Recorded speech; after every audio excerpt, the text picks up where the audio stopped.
Wang Chengfu wakes from a haystack nap with his shattered mind completely restored. For 2 years, a brutal beating has left him helpless and ridiculed. Now the Nine Yang medical immortal has healed him and granted an ancient inheritance. Chengfu immediately hides his recovery because everyone still believes he is harmless. That deception lets him overhear a village chief planning an unforgivable crime. It also gives him the chance to protect 2 women who kept him alive. Before sunset, his new strength will break bones that once crushed him. Before long, his immortal spirit liquid will transform dying vines into treasure. Only moments earlier, Chengfu opens his eyes inside Widow Chun Yura's hay pile. His thoughts feel sharp, ordered, and painfully clear for the first time. In his dream, an old man called himself Chengfu's immortal ancestor. The mysterious elder repairs the damage inside his brain while he sleeps. Chengfu remembers every humiliation he endured during those 2 miserable years. Villagers mocked him, children teased him, and cruel men struck him freely. Yet he decides that revealing his recovery immediately would waste a useful advantage. He keeps the vacant expression everyone expects and continues pretending to be foolish. Yura soon orders him to carry hot water inside for her bath.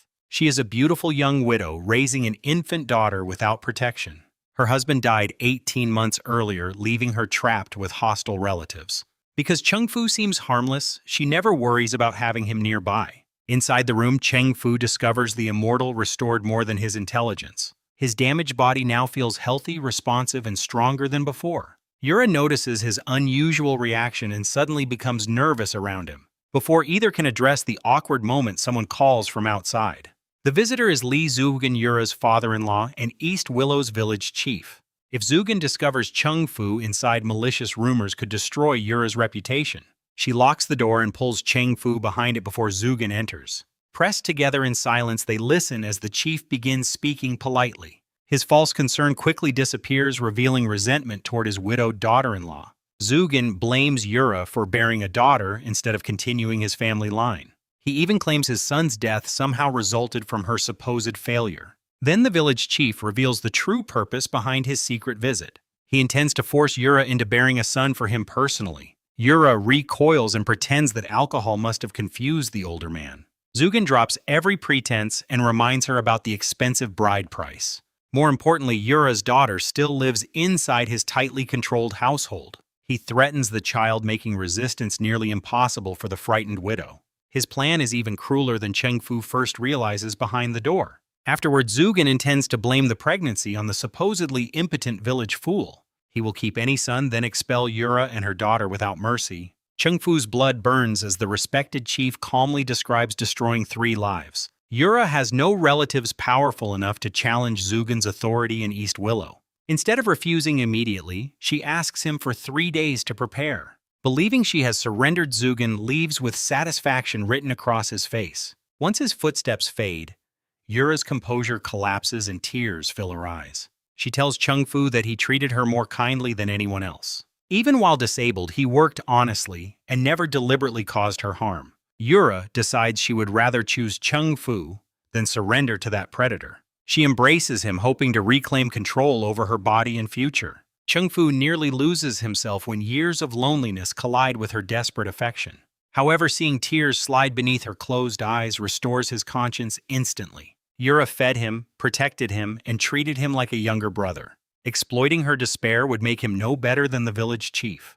Chengfu strikes his own face, steps back, and finally abandons the deception. He explains that his mind recovered during the nap only moments earlier. Expecting anger, he lowers his head and prepares to accept her judgment.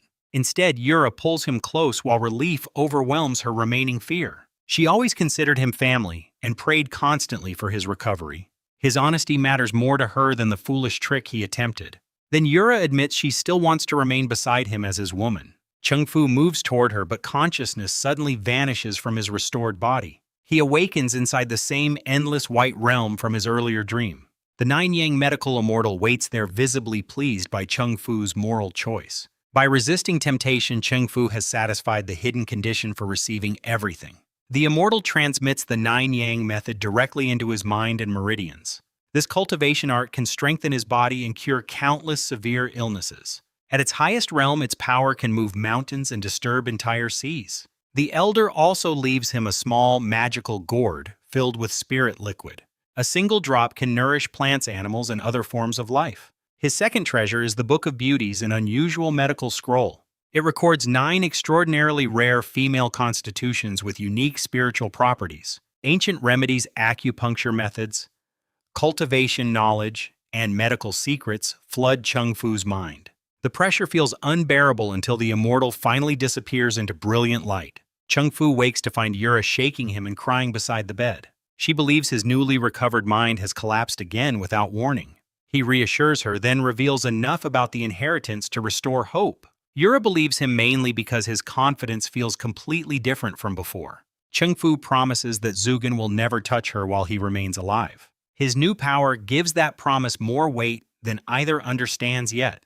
Their fragile peace ends when Aunt Lu shouts urgently from outside the house. Cheng Fu's gambling-addicted foster brother has returned home with several dangerous companions. That means Bai Yakan, Cheng Fu's nearly blind sister-in-law, could already be suffering. During Cheng Fu's disability, Yakan fed him and handled every household burden alone. Months earlier, debt collectors attacked when Cheng Fu tried protecting their family home.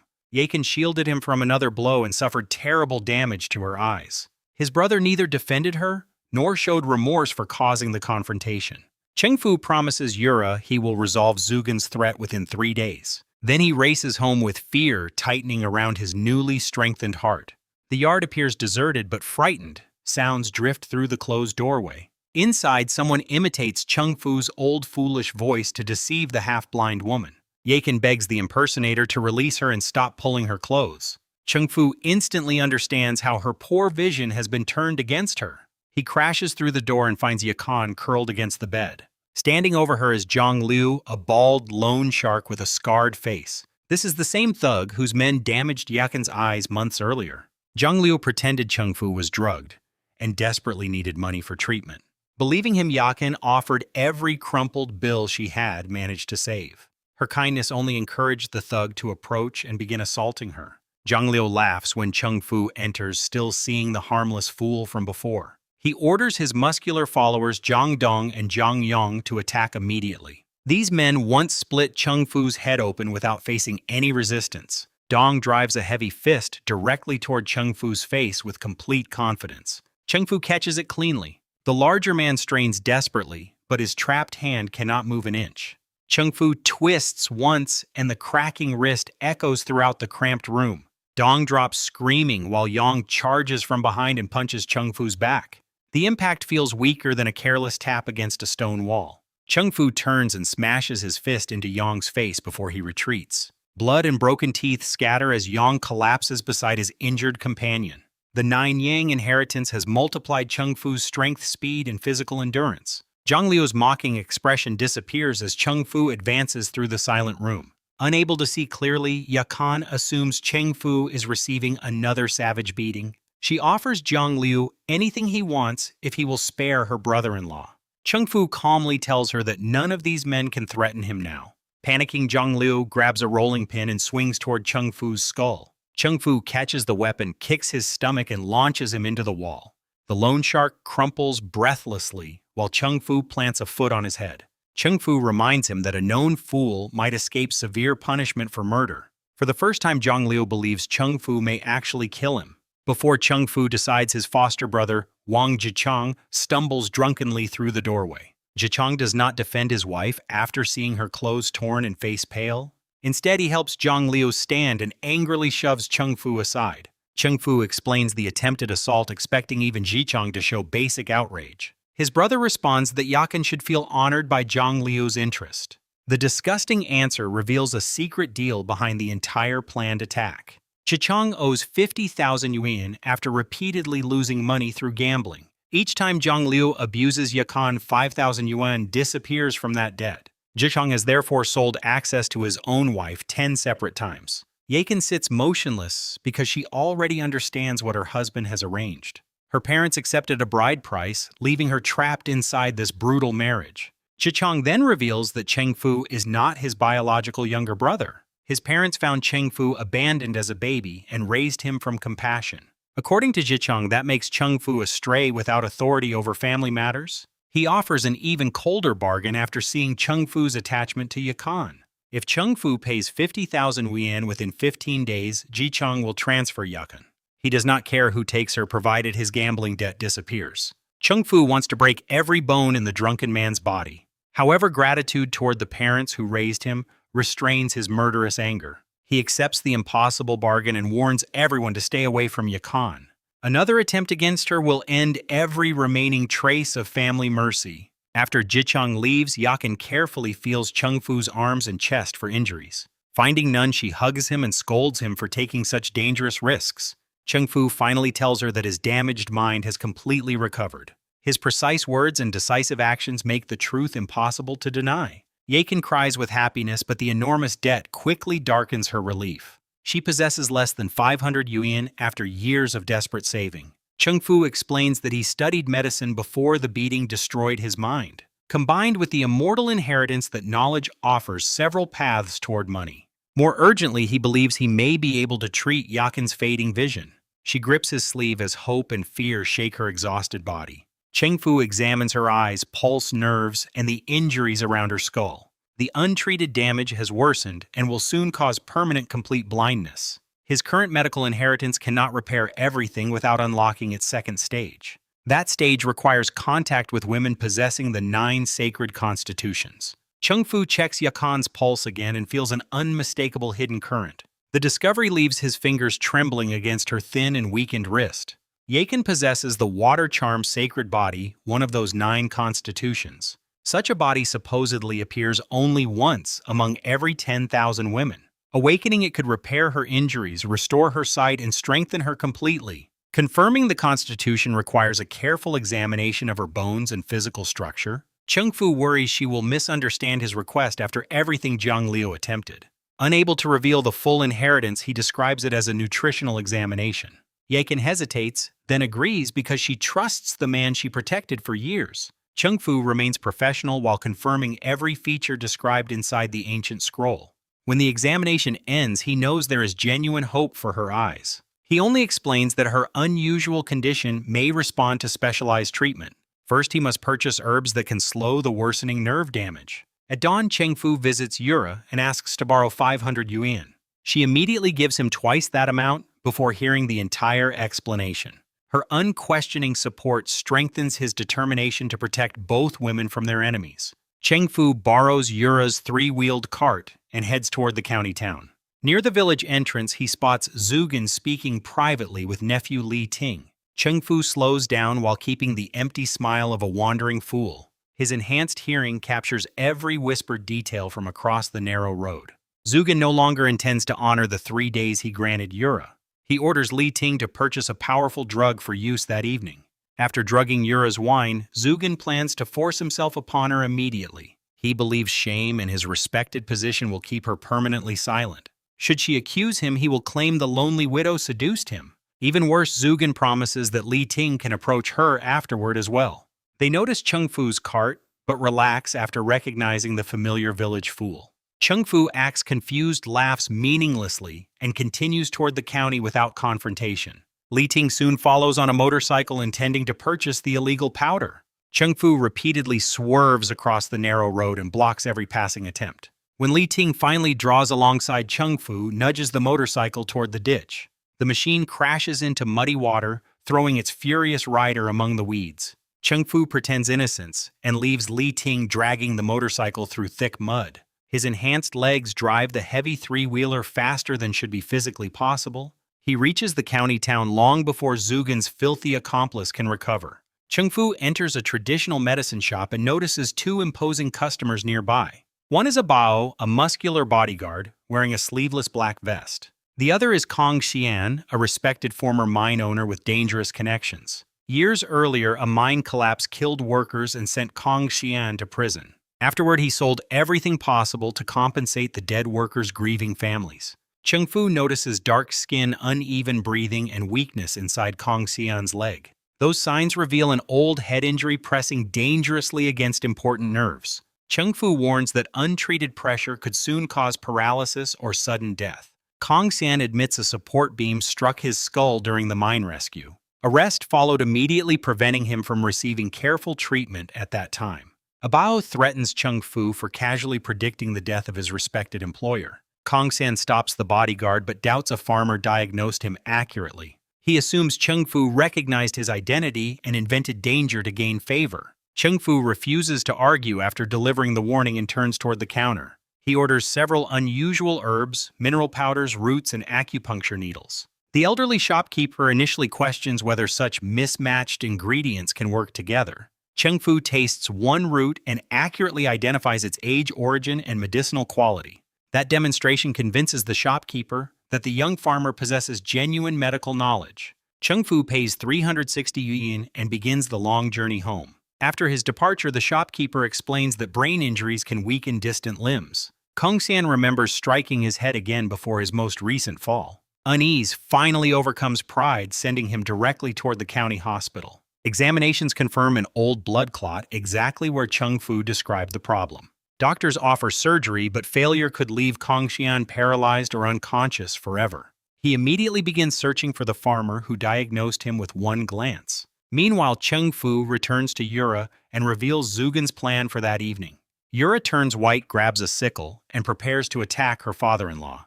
Chung Fu removes the weapon because killing Zugen would only destroy her future. Instead, he proposes turning the chief's drug against the man who purchased it. Dried mountain yellow peel appears harmless and smells pleasantly sweet when burned. Combined with Zugen's chosen powder, its smoke will trigger violent stomach cramps. Chung Fu also prepares kudzu root water to reduce the drug's effects on Yura. She must burn the dried peel, drink the medicine, and follow Zugen's performance. The chief arrives earlier than expected, carrying wine meat peanuts and false remorse. Chung Fu hides inside the woodshed while Yura reluctantly allows Zugen through the door. Zugen claims he regrets his previous demand and only wants peaceful reconciliation. He pressures Yura to drink wine supposedly prepared to improve a nursing mother's health. She enters the outer room and throws the mountain peel into the stove. Sweet smoke spreads through the house while Zugen continues filling both drinking cups. Yura pretends to weaken, letting her cheeks flush and her eyelids become heavy. Zugen grows confident, admits the wine was drugged, and lunges toward her. Then the medicinal smoke reacts inside him. A savage cramp folds the village chief over before his hands reach Yura. He bolts toward the rear outhouse, but Chung Fu has blocked that path with thorns. Zugen must run 300 meters home while clutching himself before watching villagers. Li Ting delays him with questions, and the humiliated chief loses control publicly. Laughter erupts across East Willow as Zugen collapses from shame in the road.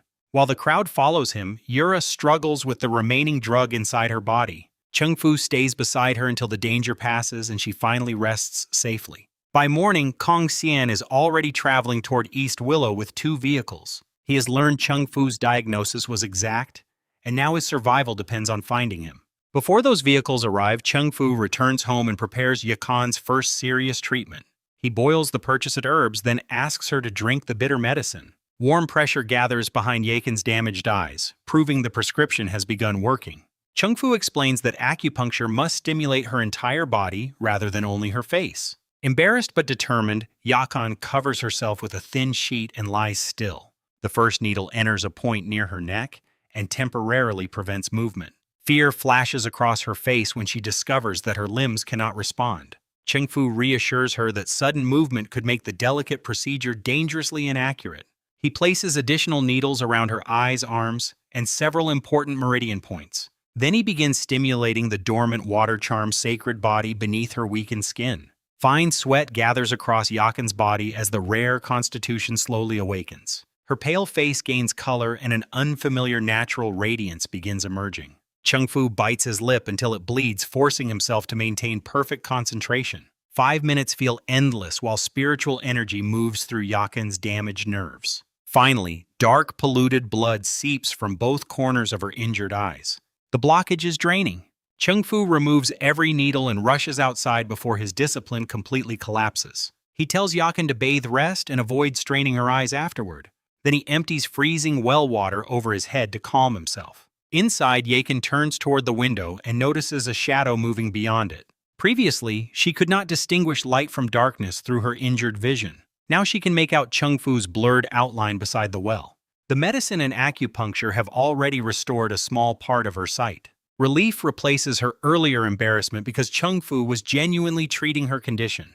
Although hopeful, Cheng Fu knows complete recovery will require expensive herbs and repeated sessions. He also needs 50,000 yuan before Zicheng's 15-day deadline expires. Villagers will never trust a man they still consider mentally disabled as a physician. His best opportunity lies inside the magical gourd given by the immortal. Cheng Fu walks toward his family vineyard, hoping the spirit liquid can create value.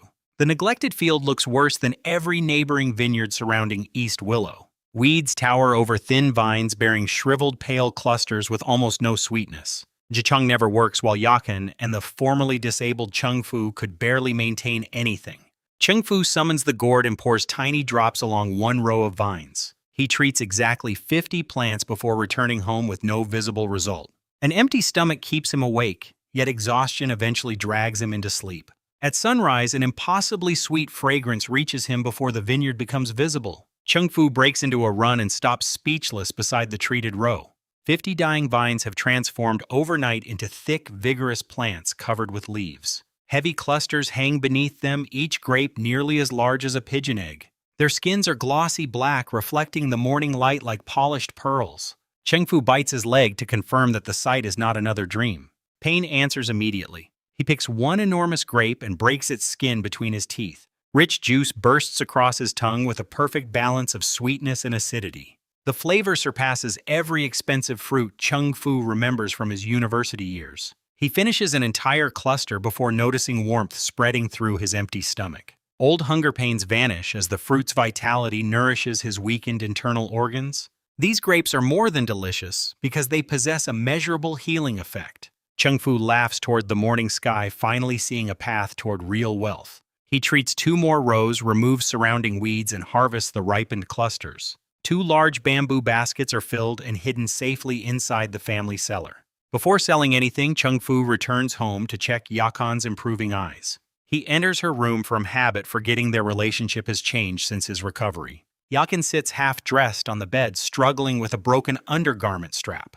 She covers herself and orders him outside when his sudden entrance startles her. Cheng Fu notices the water-charmed sacred body has made her complexion healthier overnight. Her appearance now carries a softness that was hidden beneath years of suffering. He finds an undamaged garment and offers assistance when her fingers cannot fasten it.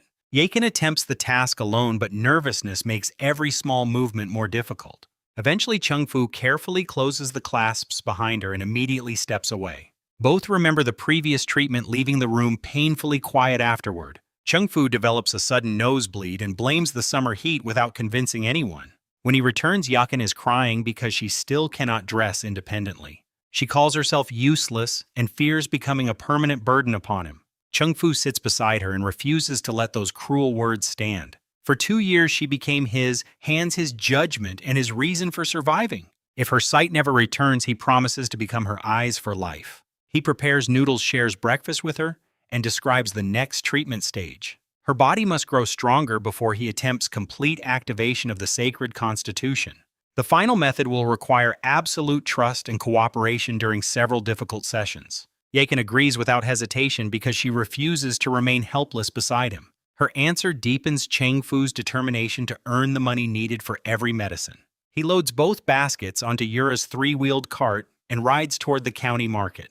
Near noon, Cheng Fu claims an empty space opposite the market's busiest fruit stall. He does not know that local bully Jiang Mazi considers that location his property. The exposed grapes immediately draw customers through their size, shine, and powerful fragrance. Several shoppers suspect chemicals because ordinary East Willow grapes never grow so large. Cheng Fu eats one before the crowd, demonstrating that he trusts the fruit completely. Customers begin reaching for money when Jiang Mazi returns and sees the gathering. Afraid of competition, the bully loudly accuses Cheng Fu of selling poisoned produce. He demands that Cheng Fu consume both baskets if the grapes are truly harmless. Then he invents frightening consequences involving sickness, infertility, and damaged children. Nervous customers step backward, despite having no evidence supporting his accusations. A stout older woman exposes Jiang Mazi as a dishonest vendor protecting his territory. She recalls buying worm-filled plums from him and receiving no refund afterward. Other shoppers accuse him of false weights, rotten fruit, and repeated market scams. His attempt to destroy Cheng Fu's credibility instead revives every complaint against himself. When asked, Cheng Fu announces a price of 50 yuan for every 500 grams. The crowd gasps because ordinary grapes cost only a small fraction of that amount. Zhang Mazi laughs and promises to call Cheng Fu grandfather if both baskets sell. Before anyone responds, vendors begin greeting an important customer entering the market. A young woman steps from a black Mercedes wearing a white business suit. Her wine-red heels click steadily while stall owners compete for her attention. Lin Reng owns one of the county's 3 most successful premium fruit stores. She purchases large quantities, pays promptly, and rarely argues over reasonable prices. Zhang Mazi expects her to inspect his produce for her store's anniversary celebration. Instead, the extraordinary fragrance leads Lin Ruang directly toward Cheng Fu's baskets. She examines a cluster and admits she has never encountered such a variety. Cheng Fu explains that his family grew them naturally inside East Willow Village. Zhang Mazi interrupts, calling the price fraudulent and Cheng Fu an obvious swindler. Lin Rong ignores him and asks Cheng Fu whether the grapes justify their cost. He offers her one fruit and invites her to judge through her own senses. She bites through the black skin, then freezes as the flavor spreads. Her eyes widen and she unconsciously tastes the lingering juice on her lips. Lin Rong immediately offers to buy both baskets and requests a larger supply. Suddenly her balance fails. Cheng Fu catches her before she strikes the pavement and feels weakness in her pulse. Zhang Mazi screams that the expensive grapes have poisoned the respected businesswoman. Several vendors surround Cheng Fu, partly angry and partly eager to impress Lin Ruang. Zhang Mazi charges first with a heavy weighing rod raised above his shoulder. Cheng Fu catches the rod, pulls him forward, and kicks him across the market. The bully crashes into several supporters and sends them sprawling among overturned baskets. Cheng Fu deliberately controls his strength, knowing a full kick could cause permanent injury. Zhang Mazi rises screaming and orders everyone nearby to attack together. Lin Rong straightens before the crowd moves and sharply commands them to stop. She claims her high heel twisted, explaining the collapse without blaming Cheng Fu's fruit. In reality, chronic stomach trouble caused by missed meals has tormented her for years. The grape created a momentary surge before soothing that pain more effectively than medicine. Recognizing its hidden value, Lin Rong conceals the healing effect from rival buyers. She announces that she will purchase every grape regardless of the listed price. Zhang Mazi can only remain silent as his most valuable customer chooses Cheng Fu instead. Lin Rong leads Cheng Fu to her store where employees weigh both full baskets. Together they contain nearly 100 kilograms of premium grapes. She rounds the total upward and pays Cheng Fu 10,000 yuan immediately. The thick stack of bills represents more money than his household has seen for years. Lin Rong requests contact information and proposes discussing a regular supply agreement. Cheng Fu admits that he does not own a phone and avoids committing too early. These transformed grapes may be worth far more once wealthy customers discover them. He leaves after promising only that future deliveries remain possible. From the store window, Lin Rong watches his three-wheeler disappear into the street. Cheng Fu glances back because touching her wrist revealed something strangely familiar. Her pulse may belong to another constitution described inside the Book of Beauties. The brief contact was insufficient, leaving him uncertain about that extraordinary possibility. Before returning home, Cheng Fu purchases ginseng deer antler and several strengthening tonics. Yakin's weakened body needs nourishment before enduring deeper sacred body activation.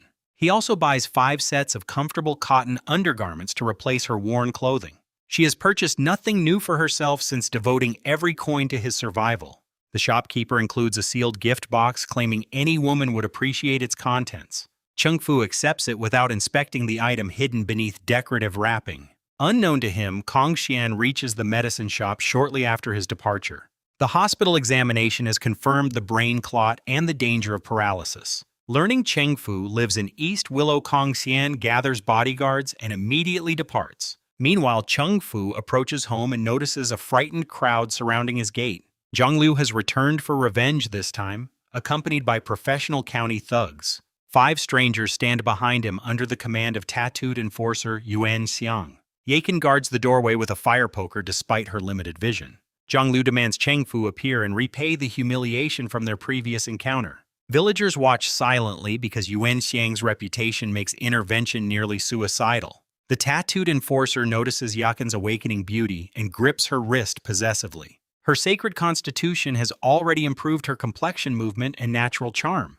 That transformation only strengthens the disgusting intentions visible among the intruders. Cheng Fu enters the yard and orders Yuan Xiang to release her immediately. Zhang Liu hides behind his stronger ally while shouting insults toward the gate. Yuan Xiang demands that Cheng Fu kneel and strike his forehead against the ground. Cheng Fu answers that the enforcer has done nothing worthy of such respect. A massive thug rushes forward and swings an open palm toward Cheng Fu's face. Cheng Fu strikes first. His fist crushes the attacker's nose and drops the enormous man unconscious. Silence spreads through the yard as villagers stare at the fallen professional fighter. Yuan Xiang orders his remaining men to surround Cheng Fu with extendable steel batons. Yakan begs Cheng Fu to escape before several armed attackers overwhelm him together. Two Land Rovers suddenly roar toward the gate and throw dust across the crowd. Men in black suits emerge first, followed by the composed figure of Kong Xian. Zhang Liu assumes Yuan Xiang summoned reinforcements and begins celebrating Cheng Fu's destruction.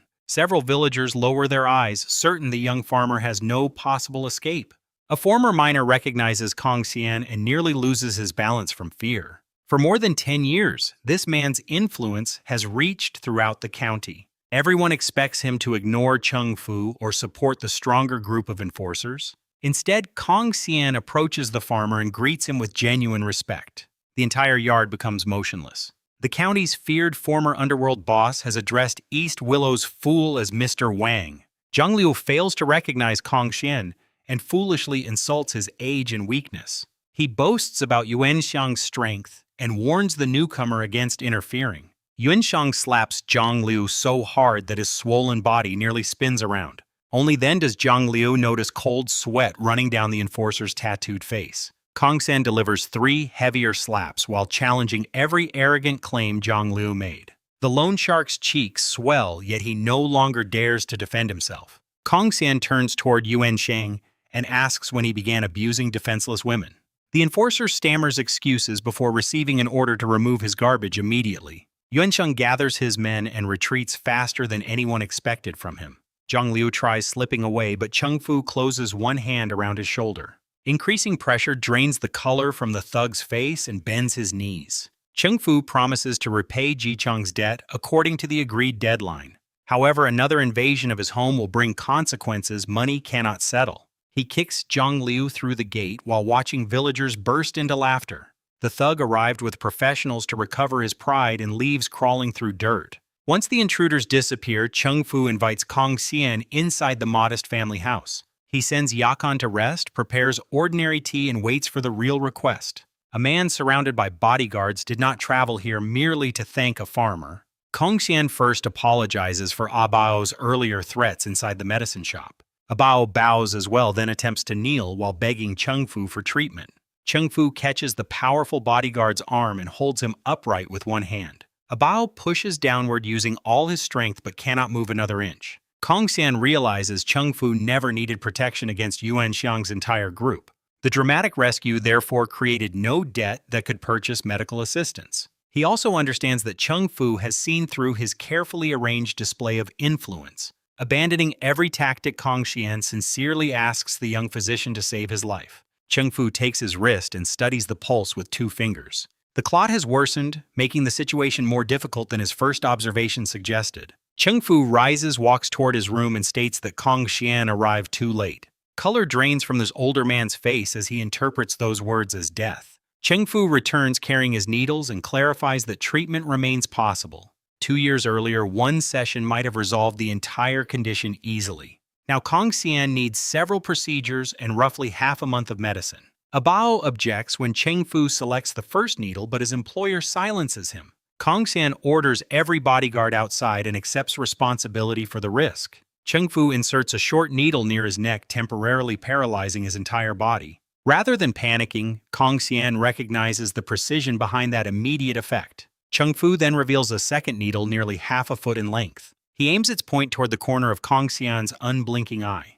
The steel passes through the eye socket toward the dangerous blockage inside his skull. Brutal pain surges across the patient's face, but paralysis prevents even the smallest movement. Electricity seems to race through his limbs while unbearable itching follows beneath his skin.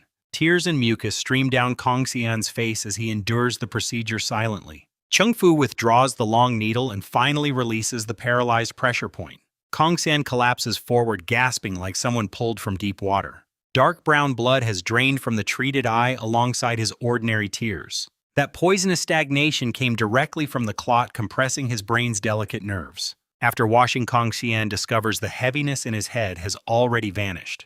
The constant pain inside his failing leg is also gone for the first time. He bows deeply and calls Chung Fu a miracle physician without any remaining skepticism. Chung Fu explains that 2 more sessions and medicinal treatment are still required. Kong Xian shudders at repeating the pain but accepts every future procedure. Neither man discusses payment because both understand verification must come before negotiation. Kong Xian drives directly to the county hospital and requests another complete brain scan. Hospital director Dr. Pang Bingson doubts any traditional treatment could change the clot. Previous specialists offered surgery with only a 30% chance of survival. The first new scan leaves Dr. Pang staring silently at the impossible images. He tests the machine, scans another patient, and examines Kong Xian once more. Every result confirms that nearly 2/3 of the dark mass has disappeared. The stagnant blood pressing against critical nerves has drained after 1 treatment. Dr. Pang cannot understand how anyone guided a needle blindly through the eye socket. A tiny mistake could have destroyed vision, damaged the brain, or caused instant death. To the stunned director, such precision belongs either to madness or divine medical skill. He begs Kong Xian for an introduction and dreams of recruiting Chung Fu immediately. Kong Xian refuses to make promises for a man whose reasons remain unknown. Back in East Willow, Cheng Fu performs Yakin's second acupuncture session successfully. Her eyesight improves enough for her to dress without depending completely upon him. She then opens the shopkeeper's decorative gift and discovers transparent, scandalously revealing lingerie. Yakin's horrified scream brings Chung Fu running toward a misunderstanding neither knows how to explain. Chung Fu rushes inside, but Yakin hides the scandalous garment before he can identify it.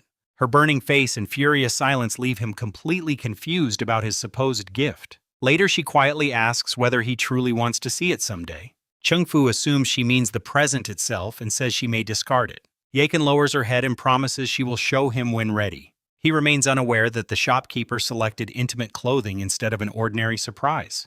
That evening, Chung Fu returns to the vineyard and treats 3 additional rows. Meanwhile, Lin Ruang launches her fruit store's anniversary promotion using his premium grapes. Wealthy customers initially reject the price of 60 yuan per 500 grams. Her deputy manager fears the celebration will become the store's worst public failure. Lin Ruang calmly promises complete refunds to anyone disappointed after tasting the fruit. Then Deputy Police Chief Chen arrives, driven by his wife's enthusiastic demand. She ate 2 bunches earlier and felt years of stomach discomfort ease. Chen hesitates at this price until 1 grape reaches his mouth.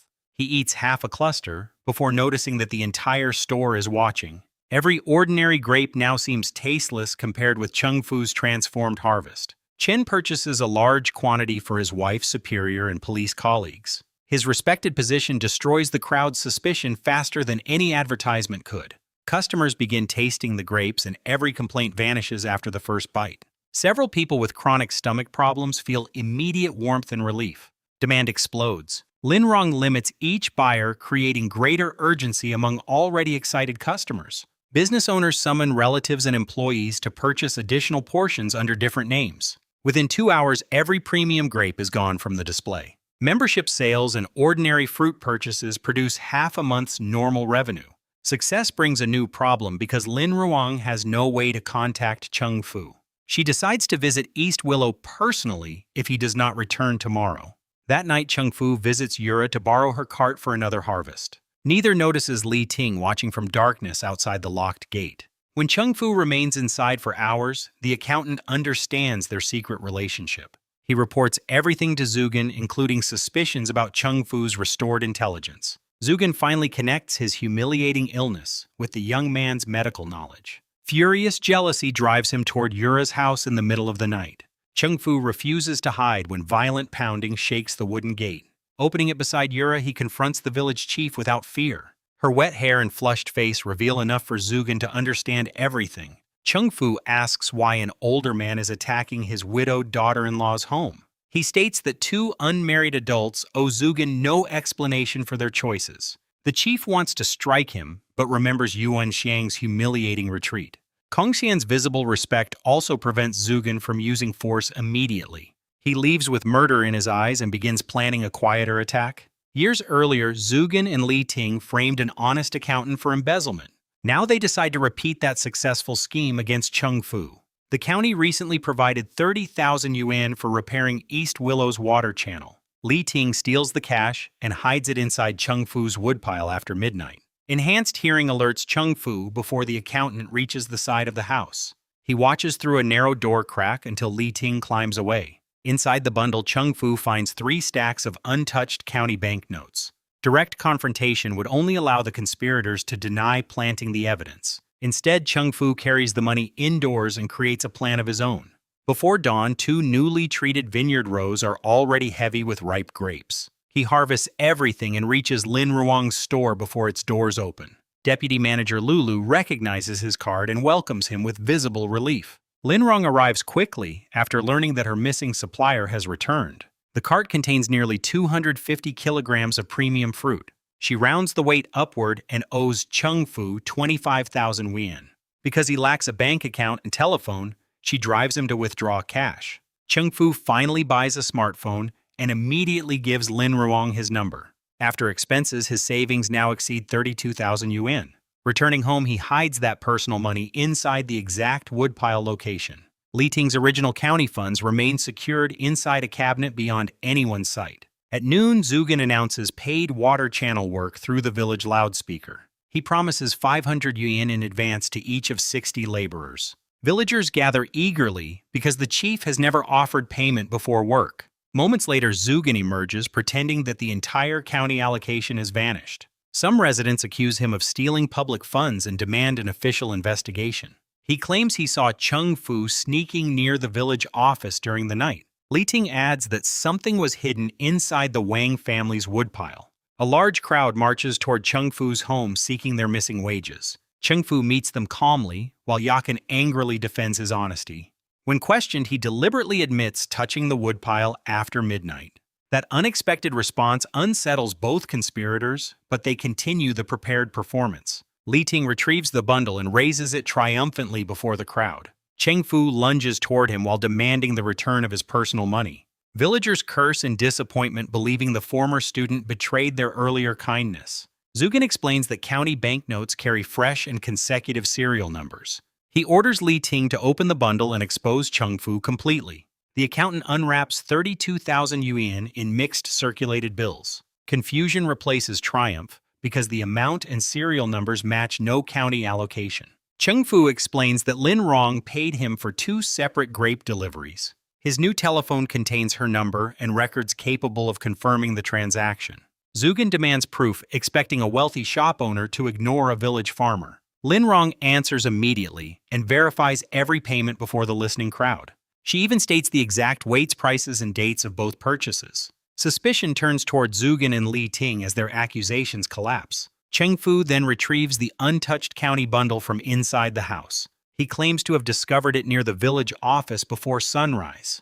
Every new banknote remains arranged in the consecutive order Zugin described. The chief cannot explain why supposed stolen funds never entered Cheng Fu's woodpile.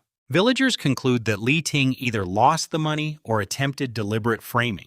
Fearful residents demand that the water channel payment be distributed without further delay. Zugin reluctantly uses the recovered funds while swallowing another public humiliation. His hatred deepens because Cheng Fu defeated the trap without openly accusing him. Soon afterward, Lin Ruang drives to East Willow to inspect the mysterious vineyard. She brings a large cash payment that Yakin mistakes for suspicious private support. Cheng Fu guides Lin Ruang up the difficult hillside toward the transformed vines. During the climb, he takes her hand and recognizes an extraordinary texture. Her bones and skin match the twin lotus constitution from the immortal scroll. This sacred body is incomplete unless a blood relative possesses its matching half. Somewhere nearby, another woman may carry the same impossibly rare constitution. Lin Ruang notices his lingering grip and sharply orders him to behave. At the vineyard, thick vines and enormous leaves erase her remaining doubts. One taste confirms that Cheng Fu's premium grapes genuinely grow on this mountain. She proposes purchasing his entire future harvest through an exclusive contract. Cheng Fu refuses permanent restrictions because his ambitions extend beyond one county store. However, he promises to maintain Linrong's supply during her current expansion. Descending the hill, she twists her ankle and falls directly against him. Chengfu catches her, examines the swelling, and offers immediate treatment. She doubts his medical skill until he mentions snakes living throughout the hillside. Fear defeats pride, and Linrong allows him to remove her damaged shoe. One sharp adjustment returns the joint to place and removes the worst pain. Chengfu massages the surrounding muscles until blood flow reduces the remaining swelling. His concentration shifts toward the Twin Lotus mystery while his hands continue working. Linrong finally stops him, though disappointment briefly crosses her guarded expression. By the village entrance, she asks him to call her Ruong instead of Boss Lin. At home, Yakin nervously asks whether a wealthy older woman has purchased Chengfu's company. Her limited sight prevented her from recognizing Ruong as a young businesswoman. Chengfu gives her one transformed grape and explains the real source of his income. The flavor convinces Yakan that their neglected vineyard has genuinely become valuable. Yet hearing Chengfu praise Ruong causes quiet sadness to flicker across her face. Yakan urges him to save for marriage and stop wasting resources on her treatment. She fears village gossip will make her a permanent stain upon his future. Chengfu takes both her hands and presses them firmly against his chest. He refuses any future that requires abandoning the woman who preserved his life. Once Jichang's debt is paid, Yakan can divorce and escape that poisonous marriage. Money has no value to Chengfu unless she shares the better life it creates. Tears gather in Yakan's improving eyes as she struggles to answer him. He promises she is stuck beside him forever whether she protests or not. After Chengfu leaves, Yakan retrieves the hidden lingerie from beneath her mattress. She silently decides to accept him completely after earning her legal freedom. Energized by her response, Chengfu treats more vines with spirit liquid. Then the magical gourd suddenly runs dry inside his hand. Terror grips him because every financial plan depends upon that supernatural resource. After 10 anxious minutes, a small amount of liquid slowly regenerates. The gourd is renewable, but it produces only a limited quantity over time. Chengfu realizes his earlier generous watering wasted far more power than necessary. He tests different amounts across 10 untreated vines to discover the minimum effective dose. During those experiments, Zugin begins another scheme involving Chengfu's valuable mountain land. The chief threatens Yura's daughter and orders her to manipulate Chengfu into trading property. He considers his granddaughter worthless and even mentions selling the child to traffickers. Yura is given 1 day to secure Chengfu's vineyard or face losing her baby. Before she can warn him, Chengfu witnesses the results of his liquid experiment. Vines receiving too little power appear beautiful but produce bitter cottony fruit. Only 1/3 of his former dosage creates grapes that are perfect throughout. This discovery triples the amount of land he can cultivate with each regenerated portion. While observing another transformation, Chengfu notices an injured black wolf nearby. The starving animal ignores him and stares directly at the jade gourd. Chengfu offers several drops, prepared to defend himself against any sudden attack. The wolf drinks gently, then collapses while black toxins seep through its fur. Moments later, it rises with a healed leg, stronger body, and sharpened intelligence. After washing in the river, the animal returns and foolishly lunges for more liquid. Chengfu catches its head and beats it into submission without causing lasting injury. The enhanced wolf finally rolls onto its back and exposes its vulnerable belly. Chengfu names it Little Black and offers rewards for guarding the vineyard. The intelligent creature learns boundaries, commands, and basket carrying with remarkable speed. A supernatural wolf now works more efficiently than any hired farm laborer. Chengfu still needs additional land because nearly half his vineyard is already harvested. Yura finally reveals Zugin's threat and begs Chengfu to save her daughter. Rather than refusing the property trade, Chengfu sees a chance to reverse the trap. He agrees to exchange the mountain vineyard for a much larger section of flat farmland. The contract also grants him 10 additional acres and permanent freedom for Yura's child. Zugin insists on inspecting the vineyard before releasing his granddaughter from family control. Chengfu guides him toward rows filled with visually perfect experimental grapes. Before the chief tastes those bitter fakes, Chengfu offers fruit from one properly treated vine. The extraordinary flavor convinces Zugin that every cluster represents immediate fortune. He signs the land agreement and a separate document surrendering all claims over Yura. Yura presses her fingerprint onto the paper while tears of relief fill her eyes. The moment the documents are secure, Zugin orders Chengfu off his new treasure land. He loudly promises to become Chengfu's dog if he ever regrets the exchange. Through the village speaker, Zugin announces every detail to prevent the trade being reversed. Residents laugh that Chengfu surrendered a gold mine for ordinary farmland. He accepts their ridicule because only he understands what created the premium harvest. At home, Chengfu finds Little Black sitting dangerously close behind unsuspecting Yukin. She hugs the enormous wolf and scolds Chengfu for frightening her sweet new dog. Poor eyesight prevents her from recognizing the predator resting against her shoulder. Little Black uses her affection as protection and gives Chengfu an almost smug expression. Chengfu explains that the animal will guard their larger fields against thieves. He treats 2 rows on the new land and leaves the wolf patrolling nearby. Since the 3-wheeled cart was destroyed, Chengfu travels toward town to buy a van. At Linrong's store, Chai Jinbao arrives, representing the county's most powerful commercial family. His family's fruit chain has struggled since Lin Ruang began selling Chengfu's grapes. Jinbao claims that his family now controls the premium vineyard through Zugin. He announces that their own store will sell identical fruit that very afternoon. Ruang refuses to believe Chengfu betrayed her until she calls him directly. Police officer Chu Li grabs the phone first and begins insulting him immediately.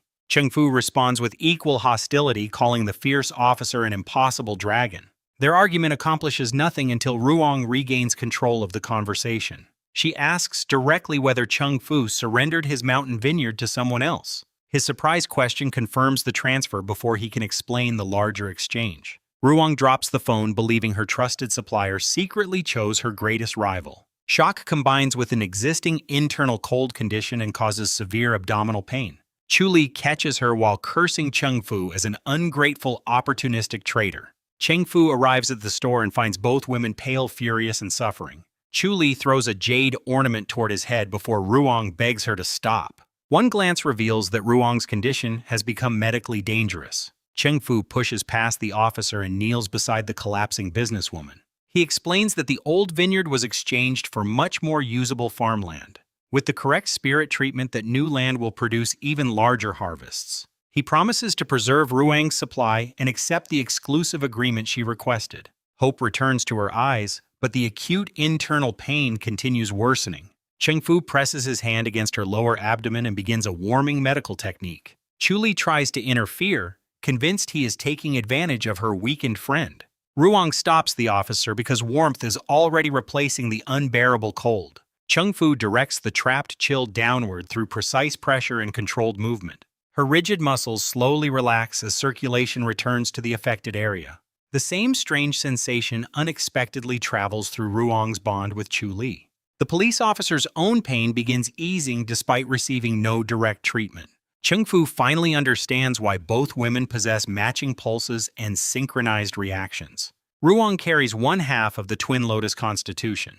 Chu Li carries the other. Together, the 2 women form a complete sacred body required by the immortal inheritance. Neither woman understands the significance of their lifelong connection yet. Ruang only knows that Chengfu did not betray her and has relieved her suffering.